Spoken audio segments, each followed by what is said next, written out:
বন্ধুরা, আপনারা সবাই ভালো আছেন আশা করি। আর আপনারা ভালো থাকেন এমনটাই আমরা সব সময় সৃষ্টিকর্তার কাছে প্রার্থনা করি।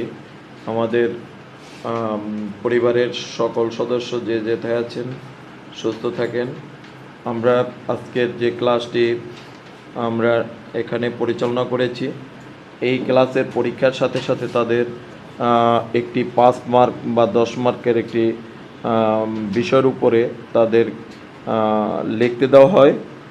আজকের বিষয় ছিল যেটি আমাদের একজন শিক্ষার্থী আপনাদের মাঝে এখন পাঠ করবেন।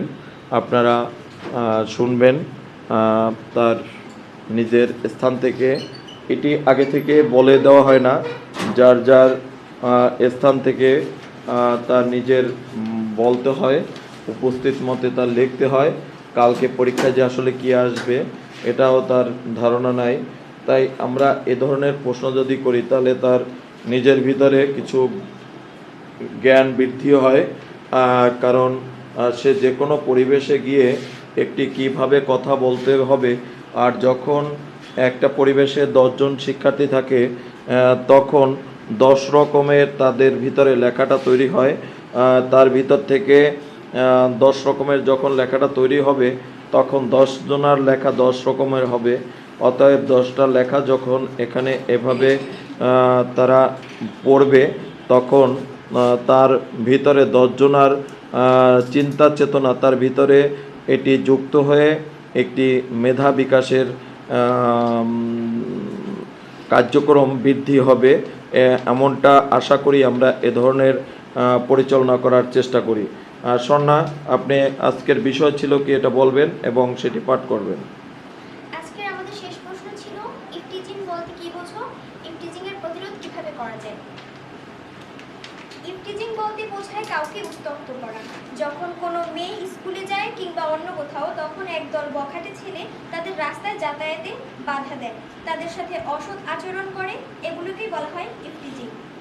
আজকাল যে শুধু মেয়েরাই ইফটিজিং এর শিকার হয় তা নয়, ছেলেরাও ইফটিজিং এর শিকার হয়। অনেক জায়গায় দেখা যায় মেয়েরাও ছেলেদের বিরক্ত করছে। এই ইফটিজিং এর প্রতিরোধ করতে হলে সর্বপ্রথমেই যেটা দরকার সেটি হলো ছেলে এবং মেয়ে উভয়কেই নৈতিক শিক্ষা অর্জন।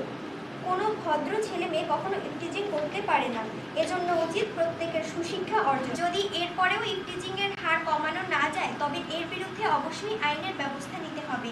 এই ইফটিজারদের যদি শাস্তির আওতাভুক্ত করা না হয় তবে দিন দিন ইফটিজিং এর সংখ্যা বেড়েই যাবে। বন্ধুরা, এমন করেই আমাদের ক্লাসগুলো পরিচালনা করা হয়। আপনারা শুনলেন ইফটিজিং কাকে বলে, এর থেকে রক্ষা পেতে হলে আমাদের কি করণীয় তার স্থান থেকে সে বলেছে। দেখি একজন আর তা শুনলেন, আরও একজন আর তা একটু শুনে আসি। তমা, আপনারটা অল্প একটু বলেন। আজকের শেষ প্রশ্ন ছিল ইফটিজিং বলতে কি বুঝি আর এর প্রতিরোধ কিভাবে করা যায়। আমার মতামত, ইফটিজিং বলতে সাধারণত কারোর অনুমতি ছাড়া অন্যের জীবনে হস্তক্ষেপ করাকে বোঝায়। আমাদের সমাজে এমন ঘটনা হরহামেশাই দেখা যায়, যার প্রধান কারণ সুশিক্ষার অভাব বলে আমি মনে করি। বর্তমান সমাজে ইফটিজিং এর প্রভাব কমানোর জন্য ছোট থেকেই ছেলে মেয়েদের সুশিক্ষা দেওয়া দরকার। তাদের সকলের প্রতি বন্ধুসুলভ আচরণ করা দরকার। তাদের মনে তাহলে মনে হয় ইফটিজিং প্রতিরোধ করা সম্ভব হবে। তাছাড়া ইফটিজিং এর বড় কারণ হিসাবে বেকারত্বকেও দায়ী করা যায়। কর্মসংস্থান। ধন্যবাদ তোমাকে। সুন্দর সুন্দর পয়েন্ট বলছেন। আমরা দেখি একটু আবিরের লেখাটাও অল্প একটু। ছেলেদের শুধুমাত্র মেয়েদের তা নিব তা না, ছেলেদের স্থান থেকে আমরা একটু জানার চেষ্টা করব। আবির, আপনি একটু পড়েন যেটা লিখছেন। প্রশ্ন, ইফটিজিং বলতে কি বোঝো, এর প্রতিরোধ কিভাবে করা যায়।